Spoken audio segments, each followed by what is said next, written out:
Hey guys, thank you for tuning in to another episode of InRange. I'm here with Russell Fagan, also known as SinistralRifleman, regarding talking about a number of things, but I wanted to start with initially the origins of 3-gun, what 3-gun classifications and divisions are, but ultimately culminate in what Trooper is, because you had a significant hand, if not were the originator of what the Trooper division is and will be. Sure. So where did 3-gun even start? The first 3-gun match, to the best of my knowledge, and I wasn't even born yet, was in 1980, and it was run by the Soldier of Fortune magazine group. Yeah. And it was a number of like police and military guys kind of got together and wanted to run a practical competition. Sure. And that match ran all the way through the early 2000s, like 2001 or 2002. Now, correct me if I'm wrong, but the origins of this, when you talk about Soldier of Fortune, for example, those original matches had a very martial mindset. They were very martial. I got to read about some of them in old Soldier of Fortune magazines, and the stages were really hard. You know, very hard marksmanship problems, sometimes with limited round count, and sometimes physical.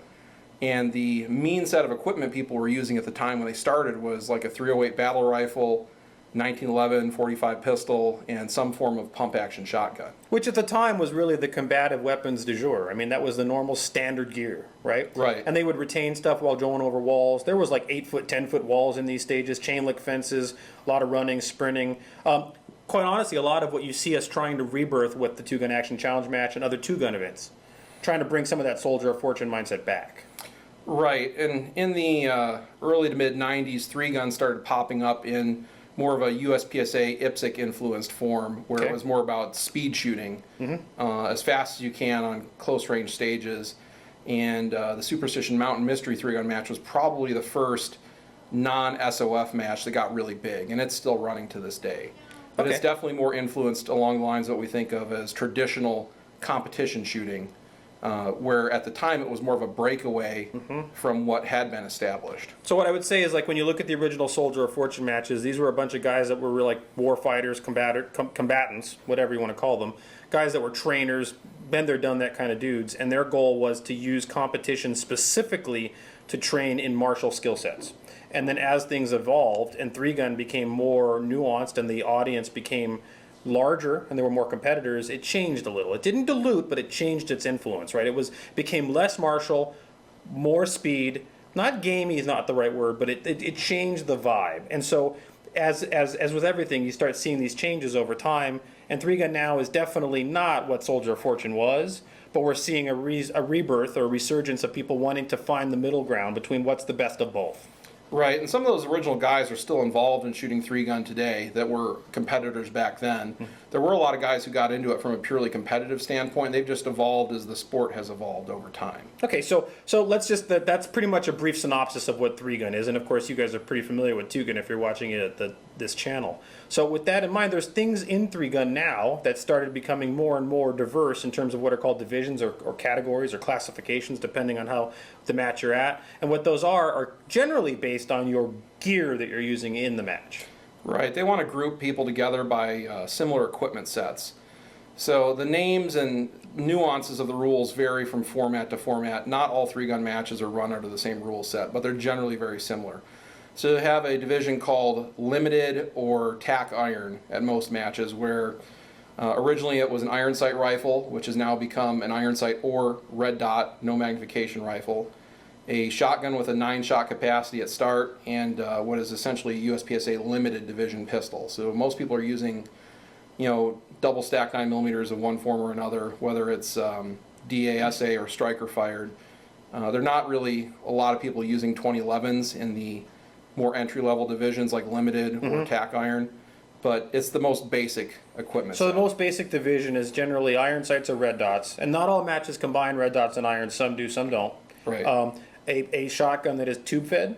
Tube fed. But semi-auto is okay, right? Semi-auto is okay. Tube fed, but no, it has to be iron sights. Correct. And essentially what you think of as a service pistol. Correct. Pretty easy way to put it, right? So then the next jump up would be what? Tac scope or tactical, depending which is the most broadly, the largest audience, the most competitors that land up in tac scope. Right, so that allows for a single magnified optic, which when I first got in the sport was an ACOG, and you'd use an offset iron sight setup. of some kind, because that didn't count as an optical setup. And now variables are a big deal too because it's a single optic. Yeah, so that's what really pushed a lot of innovation in the variable market, was the single optic, making an optic that would cover as much diversity of shooting problems as possible. So started with 1 to 4s, now we got 1 to 6s, and even now 1 to 8s that serve that roll from 0 to 400 or 500 yards. So what about the shotgun in this division? It's the same as in limited or tack iron. It's generally a semi-auto with 9-shot capacity and iron sights only. Tube fed? Yeah, and pistol's the same thing. Okay, so the rifle's really what changes this here, which is in tack optics, what's happening is your tack scope, you're changing it into having some sort of magnified optic on the gun. Now, in that division, can you have a variable optic as well as backup iron sights? Yes, you can have either co-witnessed iron sights or offset iron sights. So obviously with something that has eye relief, it's kind of hard to have co-witness. So yeah, that's where offset irons are very popular, because sometimes you'll have a stage where you got to shoot at 100 to 300 yards and then immediately shoot paper at 3 to 5 yards away. In ye olde days, this is when you started seeing stacked optics or stacked irons or even stacked backups on top of an ACOG. You have an ACOG with those little built-in kind of sort of iron sights, which don't work that well, but that was the idea. It's kind of interesting that the offset iron trend that has become popular even in the tactical world started due to 3-gun division rules.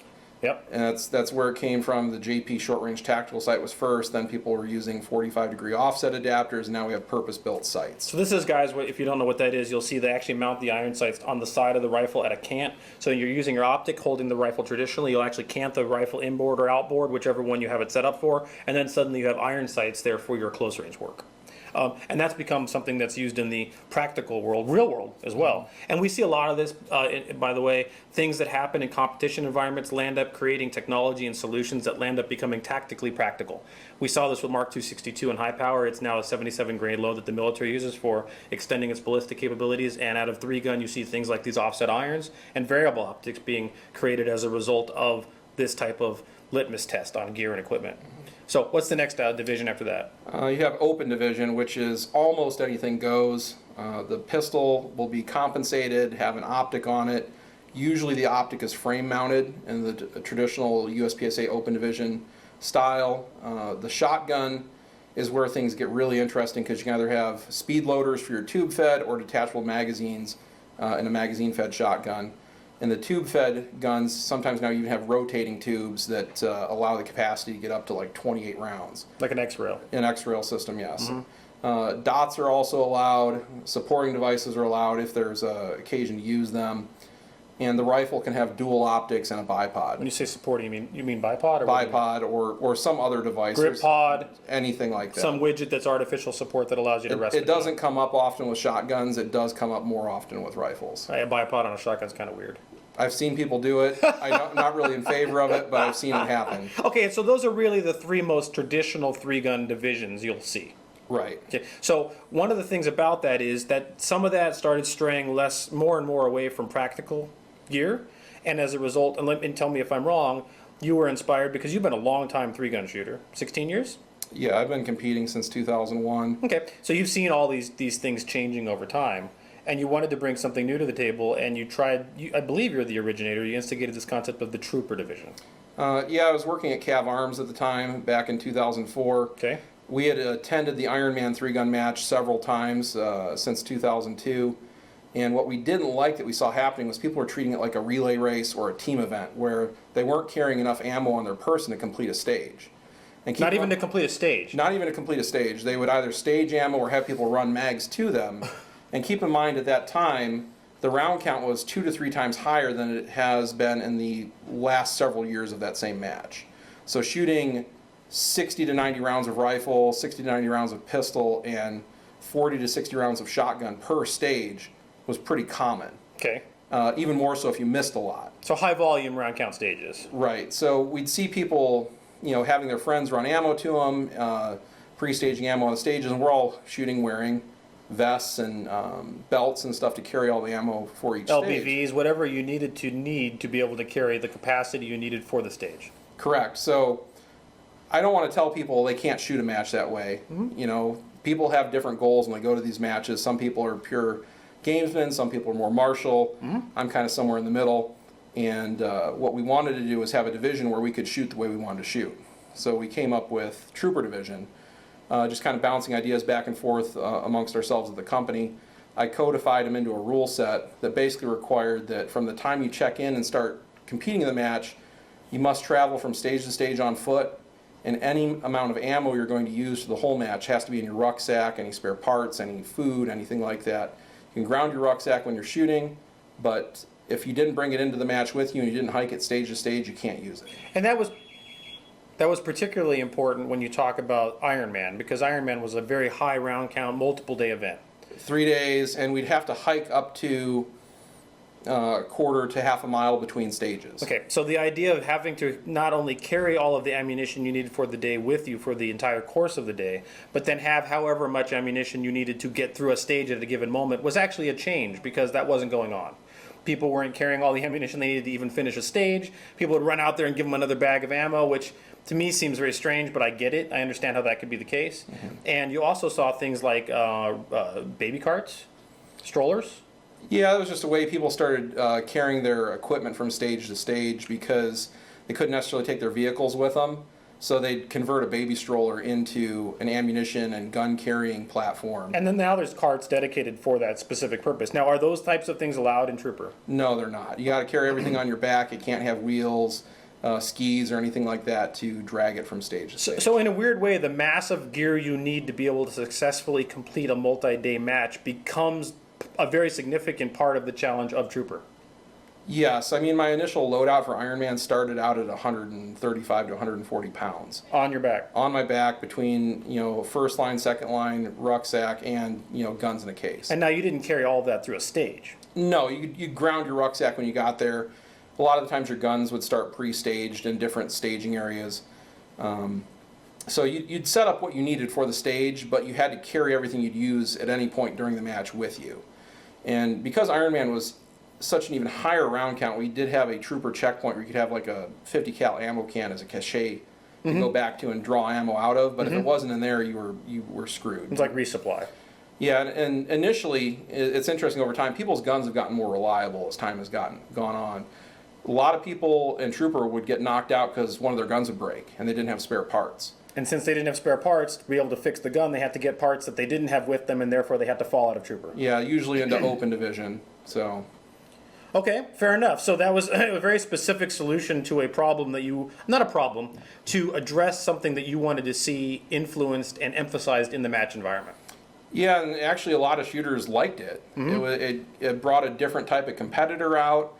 People liked the logistical challenge. A lot of guys that were in the military or had gotten out of the military really liked the mindset of the division. If you've been to a match with Trooper Division, there's more camaraderie between the people in Trooper. It's kind of like, can you get through this? Because even if you place last in Trooper but finish the match in Trooper, you've made an accomplishment. It's communal suffering, and that tends to make bonds between people in a specific environment. We see that at Two Gun because we have a very physical environment. People are out there, they throwing kettlebells, getting hurt, being dehydrated, and when you do that together as a group, you kind of formed, band of brothers isn't the right word because we're not competing, we're not in a war, but you do have a form of camaraderie that forms when everyone goes through the same difficulties. Oh, for sure. Yeah.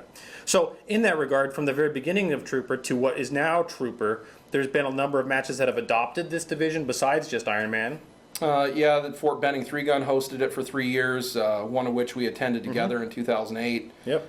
We've modified the rules for some of our annual rifle matches, whether it's the Independence Day Action Rifle match or the Out with a Bang match. And there's been some other state level matches. Like I actually went to a match in Michigan that hosted Trooper Division. Okay. Before. So it's kind of propagating around. You see it kind of trickling around and pollinating. And people modify the rules a little bit here and there to fit their format because Trooper for a traditional 4-stage club 3-gun match doesn't make sense. It's not that hard. But if you have to carry all your ammo for every stage on you during that match, then it gets a bit harder. We'll get to that in a minute. So the reality is, since Trooper was designed around the very large, high-volume round count of Ironman, the problem and challenge of multiple days of carrying all that stuff, not only to each stage, but between the different bays, which is a very large facility, is a significant challenge. Right. In a regular club event, which is just a single-day event that lasts for 6 hours, it's not as big of a challenge. And one thing I want to point out that was interesting in Trooper is it was more open than open. You could use any gun as long as it was a caliber that the match allowed for safety. But this is where mag-fed shotguns really took off when they became available. Slide-mounted red dots on handguns. Pistol caliber carbines. We allowed people to use those to engage both rifle and pistol targets. As long as you're willing to carry it. As long as you're willing to carry it. So there were oftentimes stages at Iron Man, for example, where I could shoot 150 rounds out of a pistol caliber carbine and maybe 12 shotgun shells, and that handled the whole stage. It's cool. So, and it was interesting because now USPSA and IDPA have PCC divisions. Two Gun has PCC division. As we started using PCCs back in 2004, 2005, we kept running into shooters like, I want to use that. Sure. Well, you need to be in Trooper Division to use that. And they're like, well, I don't want to carry all that stuff. Right. So over time, it's gained popularity in other divisions and other sports. To people that are not in this competitive environment, they may not understand this. And it's not necessarily true, but it's kind of a perception. A lot of people want to avoid the open division like the plague. Yeah, there's a very negative connotation with open division to a lot of people. Like, you're not manly or something if you're in open division, right? It's not really true, but the reality is Trooper provides a venue in which you could use open style equipment without being an open. However, there are physical challenges that come with that, which is the result of carrying all this crud through the match. Yeah, and it's always kind of self-limiting. There's only so much stuff you're willing to carry. Like Iron Man, for example, would have a bonus precision rifle stage. Well, who wants to carry a 20-pound precision rifle with the ammo for one stage, and you don't know when in the match that stage is going to fall for you? Sure. So if it's the last stage on day 3 and you've carried this rifle around the whole time, it kind of sucks. Absolutely. So it's an interesting mental exercise in that you have to figure out how you want to carry this volume of gear. Right. And that's what we have laying out on the table here. Is this is your current iteration of Trooper gear. Yes, this is specifically for Hard as Hell 2-Gun coming up in a few weeks, where we've changed the rules so your ammo for the entire day has to be on your person. Because we've eliminated the shotgun from that match and it's just rifle pistol, we thought it was more practical to say, okay, you're going to treat this whole day on the range as a patrol where everything's going to be on your person. Yeah, now, full disclosure, both you and I spoke about this, and Hard as Hell 2-Gun that's coming up at the SUPS range in Utah is a derivative, definitely very heavily influenced by what we do with the 2-Gun Action Challenge match. It's not 2-Gun Action Challenge match, but it's very much influenced by. And we don't have a Trooper division in that. We have what I call armored, or we call armored, and the idea behind that is you have to have front and rear rifle plates, and that the goal for that is to cause people that are real world dudes or people training in a martial mindset to bring out their real kit and shoot it in the match, because generally speaking, wearing that stuff through a competitive endeavor when other people are not wearing it is a disadvantage to you as a shooter. But we don't do Trooper because it's a 4-stage match, and the reality is carrying all your stuff for 4 stages at these little tiny Pima Pistol Club isn't really that much of a challenge. So we have armored, and when Hugh and I were talking about Hard as Hell, it's not going to be the highest volume round count that Iron Man was, but it's going to definitely have a larger geographic area than the 2-gun match down in Tucson. So the answer was, let's blend those two together to a degree. And so Trooper there requires that all of the ammo you're going to use for the entire day has to be carried, all the gear for that matter, has to be carried through the stage. So you can't go to stage 1, dump a bag of ammo, and shoot only what you need for that stage. When you go to stage 1, all the ammo you need for stages 1, 2, 3, 4, 5, and 6 that day, you carry it through the entire course of fire. That's kind of the middle ground we come to with Hard as Hell. Right, and we also limited it so you couldn't have multiple guns. You have a rifle and a pistol.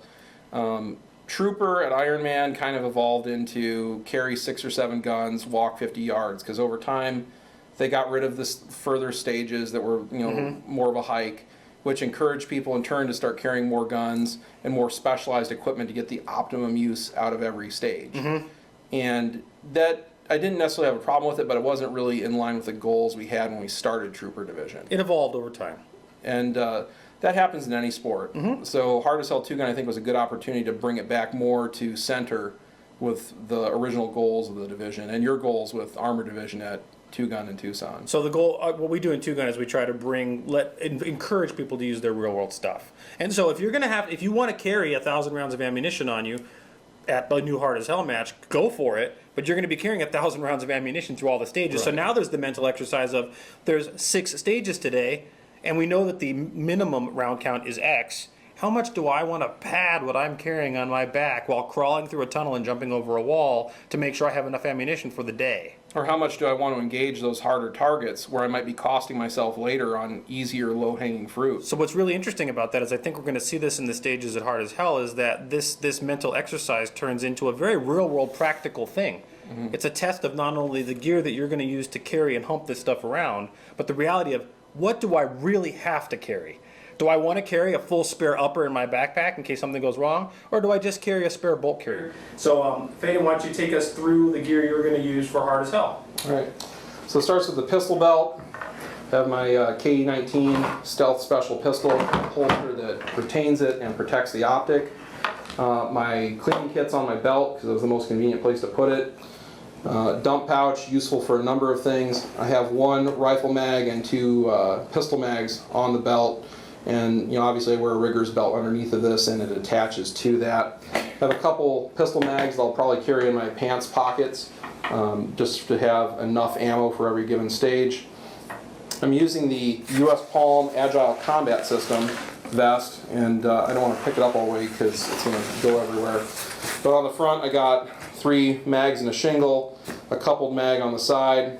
I'm using steel plates for armor division just because they're more cost effective, and you don't have to worry about damaging ceramics when you do that. In the back here I have all my support ammo to get through the full day, with 3 more rifle mags, a loose bag of pistol ammo, and my bipod. So that bipod's in your backpack. You're not going to know you need it unless you need it, so you're going to look at the stage and determine if you need the bipod and get it out of your backpack when you need it. Correct. Otherwise, I generally don't like running the bipod on the rifle because it adds mass to the front and causes issues with target-to-target transition. So that said, though, you're going to carry it with you because the rules require that anything you might use on any stage goes through every stage you have it on. So you're going to have that entire set of gear on your back through the entire course of fire. Right. And the vest loaded up, I weighed it, is 36 pounds. The pistol belt is probably 5-ish pounds. Another important thing to note when you're doing matches like this is knee pads. I use the Arc'teryx style. They're very flexible and mobile, but you'll save your knees some pain and anguish if you're wearing those throughout every stage. Why don't you talk about the rifle? So the rifle I'm using is my KE-15 Scout carbine. I'm using a Aimpoint T1 with a magnifier because the vast majority of the targets we're going to shoot are under 100 yards. Most of the ones beyond that are going to be 100 to 300, with maybe a couple beyond that. So I try to focus on my optic setup around the majority of the targets encountered, and I find that having no eye relief is more of a benefit on all the other stages versus the few where we encounter long-range targets. It's interesting you say that because we talk about this on InRange a lot, the idea of not having an eye relief requirement in your optic. And so even a 1 to 6 or 1 to 8 or 1 to 4 variable still has an eye relief problem involved. And so when you're dealing with very strange shooting positions or in awkward shooting positions or close acquisition, having just a red dot is a huge advantage. Particularly when you're wearing this much gear, because you can't always get your body into the same positions that you might want to get optimum eye relief with a 1 to 6. And every time you have to reacquire that limited eye relief, you're adding a fraction of a second, where with the red dot, as soon as you get the dot through the window, you can make the shot. Yeah, and if you need magnification, you've got that magnifier there, you can flip into the path and you'd be good to go. Yeah, the other thing to note about this is I am using a 14.5-inch barrel with permanent muzzle device.